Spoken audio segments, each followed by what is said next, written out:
GS건설 2023년도 경영실적을 스루프트 회계로 분석하고 손익분기점을 예측해 보도록 하겠습니다. 매출은 8.9% 증가했습니다만 영업손실 6천억 원이 나왔고요. 포괄 가공비 배부 재고자산 회전율은 6.4회전으로 산출됩니다. PBR은 0.31로 매우 낮게 평가되고 있습니다. 그리고 재고자산 매출원가 회계가 불투명하다. 이렇게 분석 결과를 말씀드릴 수 있겠습니다. 구독, 좋아요 부탁드리고 필요하시면 1.5 배속을 보시기 바랍니다. 오늘 뉴스에 30억 아파트인데 KS 마크 위조한 중국산 짝퉁 유리 썼다라는 제목으로 이성열 기자가 한국경제에서 보도를 했습니다. 난간, 연회장, 스카이 라운지 등 곳곳 유리 설치를 했는데 GS건설 전면 재시공 예정, 담당 부서 상황 파악 중, 이런 소제목으로 좀 표현을 했습니다. GS건설이 지은 서초구 방배동에 있는 고급 아파트에 한국표준 KS 마크를 위조한 유리가 시공된 것으로 드러났다. 29일 부동산 업계에 따르면 GS건설이 지어 2021년에 입주한 서초구 방배동에 있는 A단지에 KS 마크를 위조한 중국산 유리가 수천 장 사유된 것으로 나타났다. 유리 난간과 연회장, 스카이 라운지, 옥상 등 주민들의 휴식 문화공간 등에 유리가 설치됐다고 합니다.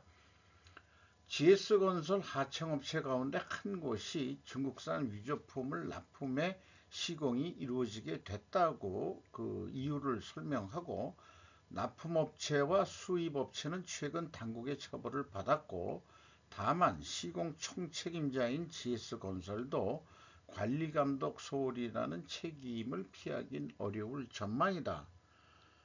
아니 뭐 안전사고도 원청회사가 다 책임져야 되는 그런 상황에 자이라는 그 브랜드를 가지고 진다고 그러면은 당연히 GS건설이 공사 감독을 할 책임이 있는 건데 공사 감독을 못했고 자재 검수도 제대로 안 했다는 얘기죠.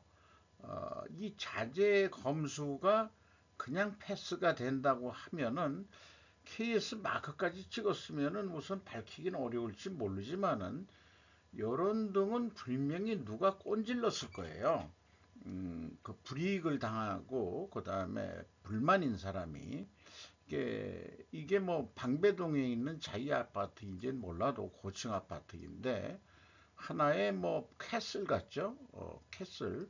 이 안에 들어가서 사는 사람만 출입이 좀 용이하게 돼 있는 게 요즘 짓는 그런 것이 유행인 거로 되어 있습니다.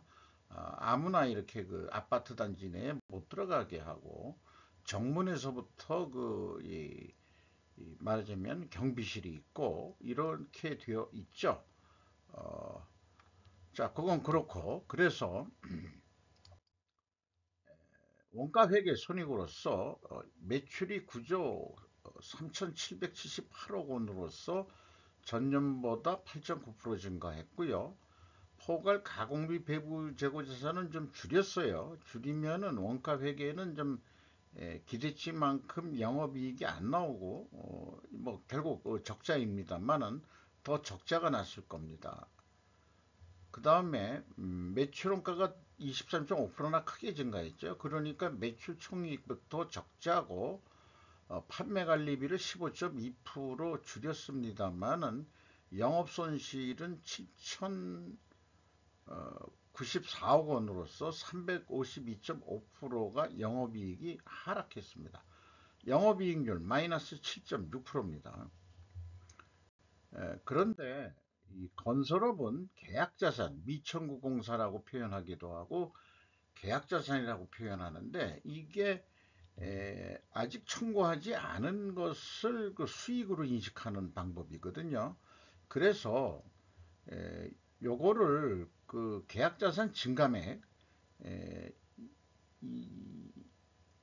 GS건설 경우에 2023년은 계약 자산이 감소했기 때문에 매출액이 오히려 감소를 합니다. 그래서 구조 5천억 원대가 돼가지고 영업손실이 5천억으로 줄어듭니다.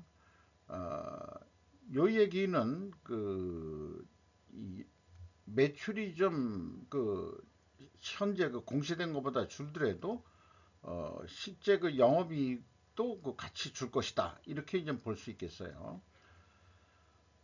그래서 그 결과는 2022년부터 실질적인 적자였는데 다만 2023년 영업적자폭은 줄어듭니다. 계약 자산은 아직 미천구 공사 진행액인데 이를 매출 수익으로 인식하는 것 자체가 분식회계를 합법화한 회계기준 아니냐, 저는 그렇게 지금 비판하고 있죠. 그러면 이제 많은 수주산업, 조선업 같은 경우에서 아니 배를 만드는데 한 3년 걸리는데 돈은 계속 들어가는데 수익을 인식 못하면은 어떡하느냐. 그러면 이제 제가 질문도 한번 해본 적이 있어요. 계약금 받죠. 그거 손수금으로 처리하지 않고 매출로 인식을 하고 또 공사가 진행되면서 중도금 계약이나 뭐 이런 것도 있지 않겠습니까? 그 다음에 이제 완공 인수도로 해서 그 다음에 받는 돈이 일반적으로 세 단계가 있고 중도금도 이 장기 기간으로 할 경우에는 계약처에서 중도금도 2, 3의 분할로 3년이라 그러면은 뭐 적어도 한 3, 4회 정도는 주지 않겠냐. 그 공정 진척도에 따라서 저는 그렇게 생각을 합니다. 그거를 매출로 인식을 하겠다는데 뭐 세무서에서 뭐라 그러겠어요? 돈 받았기 때문에 돈을 받은 거, 그 다음에 청구한 거, 청구해서 돈을 받은 거는 그거는 매출로 인식해서 세금을 먼저 내겠다는데 뭔 말이 맞냐고 그렇게 얘기해도 이상은 없을 겁니다, 아마. 그래서 저는 이 미천구 공사 또는 계약자산에 대해서 좀 부정적인 관점을 가지고 있습니다. 자, 스루프 회계로 분석한 결과는 매출에 비례하는 매출 재료비, 여기에는 외주비를 포함시킵니다. 그래서 꼭 자재 재료비 더하기 외주비가 되겠어요. 엔지니어링 회사 같은 거 삼성 엔지니어링이 삼성 E&A로 바뀌었습니다만은 자기네가 직접 자재 관리를 안 하고 다 턴키 베이스로 넘기기 때문에 이걸 매출 재료비라고 표현했지만은 매출에 비례하는 변동비라고 보시면 되겠습니다. 15.3%가 증가했어요. 매출 증가보다 더 증가했기 때문에 재료비 및 외주비가 상승했다라고 1차 추론을 해볼 수 있겠습니다. 자, 재료비나 외주비 가격이 크게 올라갔다. 그리고 수료분율은 3.9%가 하락했어요. 운영경비가 26.6%나 크게 증가했습니다. 현장 운영경비가 많이 올라갔네요. 그래서 스루픈 영업이익은 6,084억 원 적자로서 전년도보다 391.1%가 전환 손실이 됐습니다. 원가회계 영업이익 손실보다는 1,000억 원은 적게 손실이 난 것으로, 왜냐하면 이 계약자산하고 그 다음에 재고자산 모두가 줄어들었기 때문에 그렇습니다. 그리고 참고적으로 이 스루픈율과 매출 총이익률의 율 비교를 해봤어요. 3년 연속 계속 하향 추세에 있죠. 그 다음에 매출 총이익률도 하향 추세에 있고, GS건설이 3년 동안 계속 하락세를 나타내고 있네요. 어, 재고자산 명세를 보면은 WCAI 상품 및 제품이 있고 완성주택, 완성상가, 주택건설계정, 제조업으로 치면은 여기에 이제 제공품에 해당하겠습니다. 지금 공사 중인 게 많다 그런 얘기겠죠. 그리고 완성상가는 2022년부터 상가 건물은 안 짓는 거로 돼 있고, 완성주택이 재고가 늘었다는 얘기는 미분양이 많다는 얘기고요.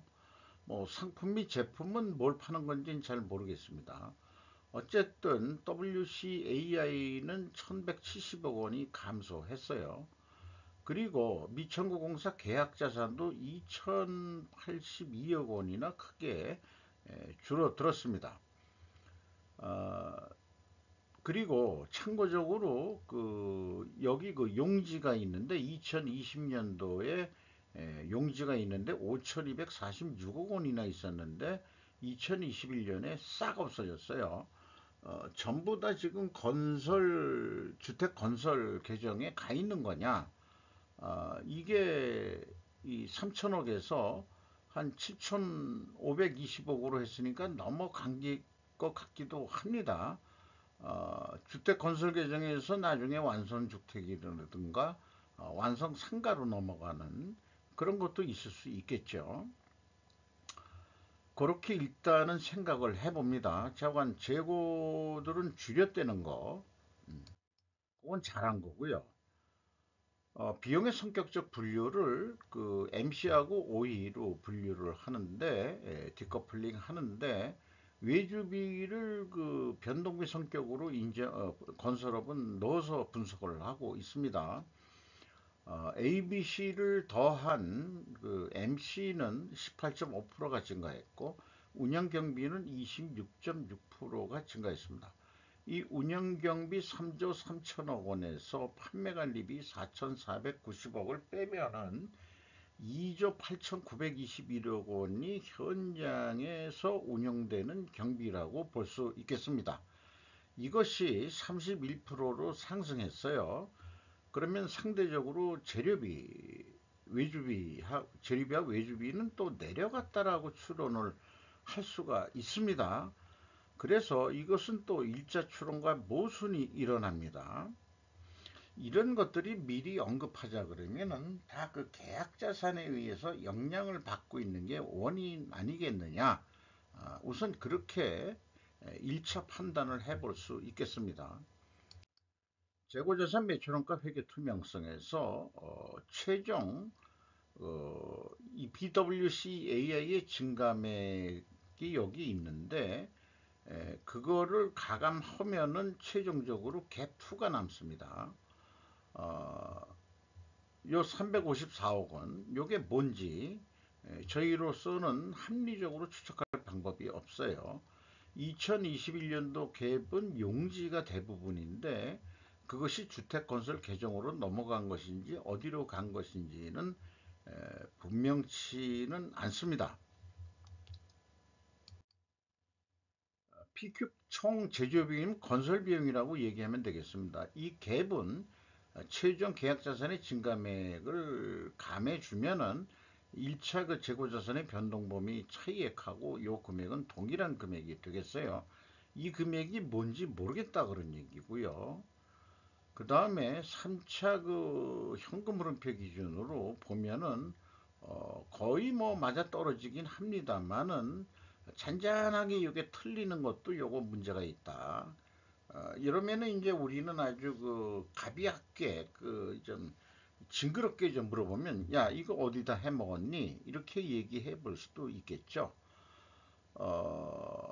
좀 이해를 돕기 위해서 다시 설명을 하면은 현금식으로 읽으면은 현금이 2,900억이 들어왔으면 재고가 2,900억이 감소해야 되는데 1,177억 원뿐이 감소를 안 했으니까 그러면은 172억 아니 1,723억 원이 어디서 하늘에서 굴러 떨어졌느냐?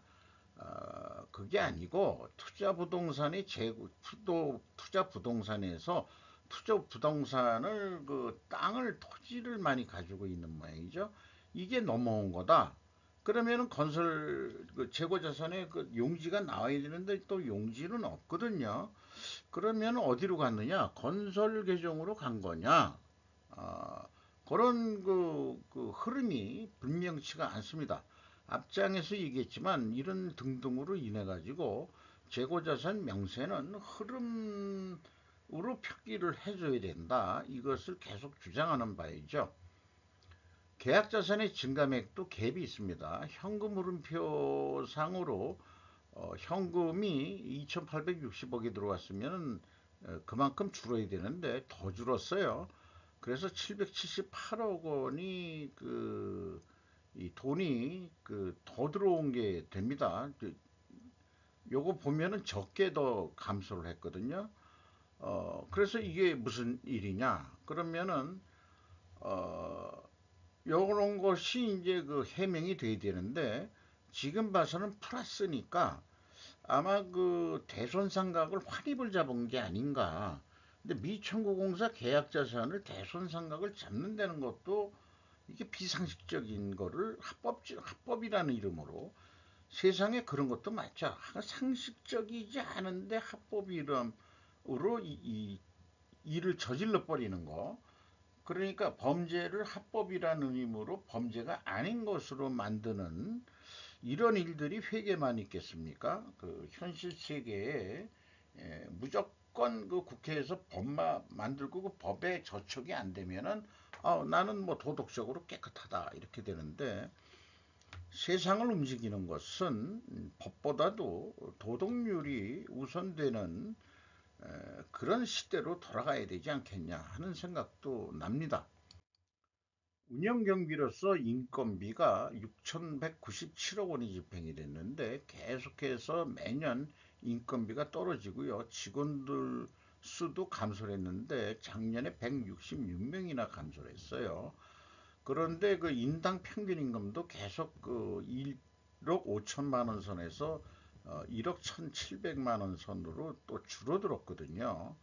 그래서 제 생각에는 요즘 사정이 안 좋으니까 그동안에 경력 사원들, 고임금 사원들이 대거 잘리지 않았겠느냐 이렇게 생각을 하는데 거기에서는 뭐 전에 뭐 LH 공사하고 했던 뭐 부실공사 뭐 아파트 주차장 뭐 천정벽이 무너진 거 등등 이런 부실공사 이런 등등으로 연루해서 잘린 사람도 있을 것 같고 또 회사 상황이 안 좋으니까 어, 있으나 마나한 나이 먹은 친구들이 있으나 마나하다고 봐가지고 잘리지 않았겠느냐. 고임금 사원들이 나간 것 같아요. 그러니까 평균 임금이 이렇게 많이 내려갔죠. 그렇게 생각이 됩니다. 지급 수수료는 40.4%나 크게 증가했고 기타 비용이 66.3%나 크게 증가했는데 아마 하자 보습이 뭐 이런 것들이 많이 들어가지 않았겠느냐. 2021년에도 1조 2천억이나 나갔고 2022년만 한 8천억 정도가 기타 비용인데 그 내역이 뭔지는 뭐 구체적으로 제시한 거는 없습니다. 경영평가지표로서 포괄 가공비 배부 재고자산 회전율이 상승을 했고 슬픈율은 거꾸로 떨어졌어요. 이렇게 역방향이면 분식회계 개연성 가정을 세웁니다. 그리고 레버리지율이 48.7%로서 경영 방어선이 50%인데 지금 무너지기 직전까지 와 있어요. 적자도 보고 돈을 잃으니까 지금 계속해서 자재라든지 또 인건비 이런 걸 지급하기 위해서 외주비도 줘야죠. 그렇게 되다 보니까는 차입을 많이 한 것 같습니다. 나머지는 참고해 주시고요. 그래서 분식회계 개연성 가정 카테고리에 세 번째 거에 해당하는 거 하겠습니다. 회전율은 상승을 했고 수르픈율은 하락을 했으면 분식회계 개연성 가정을 세우는데 요거를 반증하려고 그러면 원재료 가격이 하락해야 되고 수주 판매 가격도 인하돼야 된다. 좀 이미 수주를 했을 테니까 수주 가격이 좀 낮게 받은 거 아니겠느냐. 그것이 매출로 실현이 됐으니까 이렇게 된 거 아니겠느냐. 이렇게 되고요. 또 반증을 증명할 수 있는 거로 수량이 있는데 제조업은 이게 가능한데 건설업은 아마 프로젝트 성격이기 때문에 이거를 적용하기가 좀 어렵죠. 요거는 칼포퍼의 반증주의라는 철학적 논리를 근거로 해가지고 지금 부식회계 개연성을 반증하는 거 그런 논리를 한번 서기하기 위해서 표현해 놓은 것입니다. 글씨를 채워가지고 말을 할 수도 있는데 뒤편에 가서 또 좀 말씀을 드릴 게 있으니까 여기선 생략을 하고요. 건설회사들이 대부분 원재료 가격들을 공시를 하면은 철근, 레미콘, 시멘트 요 정도만 합니다. 그 다음에 전선을 넣어주는 데가 있긴 있는데 배선 공사도 있으니까. 근데 전선만 있겠습니까? 그 분배기 배전판들도 있고 또 그 다음에 가구 뭐 이런 것도 들어가는 게 있죠. 아마 이 철근, 레미콘, 시멘트는 전체 들어가는 자재의 한 3, 4할 정도뿐이 되지 않겠냐, 저는 그렇게 봅니다. 가중 평균을 할 방법이 없어요. 그래서 어, 그 하락했다고 외주비 가격도 하락을 했을까요? 일반적으로 건설 노임 단가가 올라가 가지고 분양 가격을 올리지 않으면 안 된다 이런 식으로 얘기들을 하니까 그러니까 건설 무슨 뭐 예를 들어서 철근공 그다음에 시멘트 타설공 이런 것들이 뭐 품셈표가 있단 말이죠. 그거 기준으로 해서 얼마로 계약을 했느냐 이런 것들을 공개를 해야 되지 않을까 싶습니다. 자, 그러면 이제까지 우리가 논리 추론을 연습을 했는데 스르프 손익계산서에서는 재료비 및 외주비 가격이 상승했다라고 일조 추론을 했고 비성분 분석에서는 그 원재료 및 외주비 가격이 하락했다라고 해서 모순이 되는데 어쨌든 평가지표에서는 역방향이기 때문에 분식회계 개연성 가정을 세우는데 요거를 반증하려면 원재료 가격이 하락하고 수주 판매 가격도 하락해야 되는데 원재료 가격 일단은 비중이 30 몇 프로인지 몰라도 올랐죠. 안 되죠. 정한 반증은 실패하게 되어 있습니다. 요걸 조견표로 만들어 보면 뭐 이런 식인데 자관 클리어하게 반증 추론이 되지 않습니다. 때문에 저는 이런 표현을 하죠. 분식회계 개연성 가정에 대한 것을 반증하기 전까지는 가정은 유효하다. 분식회계 가정은 유효하다. 이렇게 말씀을 드릴 수 있겠습니다. 자, 이렇게 된 다음에 이제 그 손익 분기점을 예측하는데 요것은 이제 스르프 퇴계 GS건설의 매출 재료 비율과 스르프율의 관계 요걸 더하면 100%가 됩니다. 매출액 기준으로 해서 그리고 운영 비용은 별도로 매출액 대비 35.6%에 해당합니다. 요거를 계획할 때도 디커플링해서 따로따로 계획을 세울 방법으로 찾아서 두 가지를 맞춰봐 가지고 합리적으로 예측을 하는 방법이에요. 그런데 원가 회계는 다 합쳐야 됩니다. 총 제조 비용에다가 나중에 매출원가까지 산출을 해서 재고 증감액이 또 거기에 들어가죠. 거기다가 이제 나중에 판관비까지를 빼가지고 이렇게 됩니다. 그런 비율 차이의 연구보다도 이거가 나중에 어떤 그 수식이나 산식 이런 거를 더 연구를 하면은 우리가 굳이 그 원가 회계를 할 필요가 없다는 거를 어떤 좀 더 강력한 메시지를 만드는데 이게 좀 비율이 좀 필요하지 않을까 싶어요. 우리 생활에 유용한 어떤 비율들은 곱해가지고 나오는 지표보다는 나눠가지고 나오는 지표들이 매우 유용한 것들이 많다 하는 것들을 언제 어디 그 전문 서적에서 읽은 것 같습니다.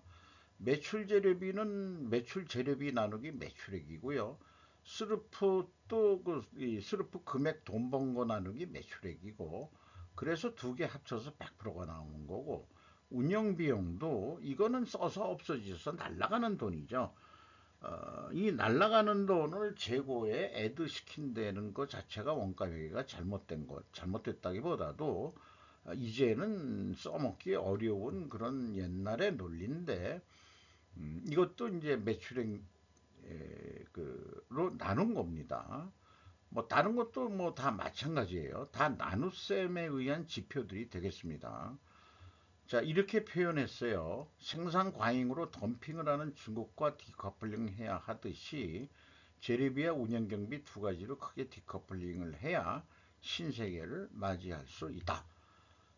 이런 생각을 하면서 여기 그 영업이익을 제로로 해놓고 그 다음에 판매관리비를 어, 작년 실적보다 5%더 줄인다고 봤을 때 영업이 잘 안 될 것 같으니까 그러면은 그 12조 1880억 정도 하면 여기 손익분기점이 되겠다. 요때 매출 원가는 또 이렇게 세워 봐야 돼요. 그러니까 사실은 제조 건설 원가부터 먼저 계산을 해야 되겠죠. 작년에 20%가 재료비가 더 들어갔으니까 올해 20%더 들어간다고 보고 그 다음에 가공비도 그 건설로임 단가 뭐 37%인데 25%만 오른다고 보고 재고도 10% 준다고 보자. 우리가 포괄 그랬을 경우에 이제 매출 원가가 11조 7,600억이 나오는데 요걸 여기다 대입한 다음에 판매관리비가 5%더 줄인다면은 손익분기점이 나와서 12조 1,880억 하게 돼 있다. 이런 얘기가 되겠습니다. 어, 그래서 그 뭐 예를 들어서 계약을 이게 이제 평당 가격인지 뭐 얼마 가격인지 몰라도 그거 비유하면은 평당 1,200만 원에 그 계약을 했다. 음. 그러면은 이제 이 계산상으로는 원래 손익분기점인데 이제 마이너스가 나오니까 우수리를 그 빼임을 당하니까 한 4% 정도 매출을 더 노력을 하면은 좀 흑자 약간 올라가는 거로 요 재고를 10% 감소한다고 가정했는데 10%를 재고를 올린다고 하면은 그냥 1200만 원에 하더라도 가만히 앉아 있어도 11만 1600원이 남게 돼 있다. 요게 이제 원가 회계 마녀한테 유혹을 당하는 거죠. 어, 이런 원가 세계보다는 스루프스 회계 세계로서 운영경비 기준으로 두 가지로 디커플링해서 계획을 하는 겁니다. 운영경비가 26.6% 올랐었는데 조금 더 노력을 해서 20%만 올라간다고 보자. 음, 그뭐 수수료 나가는 것도 많고 또 현장에서 뭐 이것저것 나가는 돈 많고 뜯기는 돈도 많고 솔직히 한 그래도 20% 올라간다. 그리고 이제 영업이익을 제로로 했을 때 한 13조 7천억 정도로 스루풋은 나옵니다. 그 경우에 재료비가 매출 재료비 외주비 포함해서 47%더 증가를 시켜야 돼요. 그럼 유사한 선까지 나오죠. 그리고 매출 재료 비율은 70, 우수리만 떼는 식으로 그냥 요거는 했습니다. 실제 가격이 이러면 조금 올라가는 거로 이렇게 좀 계획을 했습니다. 그 결과 이 평당으로 비유하면은 1370만 원에 그 계약을 했다. 그러면은 이제 우수리 떼지니까는 이제 적자가 나는데 이걸 흑자로 돌리려고 하면은 재고 회전율을 6.6회전으로 2.6%만 더 노력을 한다면은 아까 원가 회계도 계산했습니다만은 한 250억 정도 그 남는 거로 그런데 수주 매출은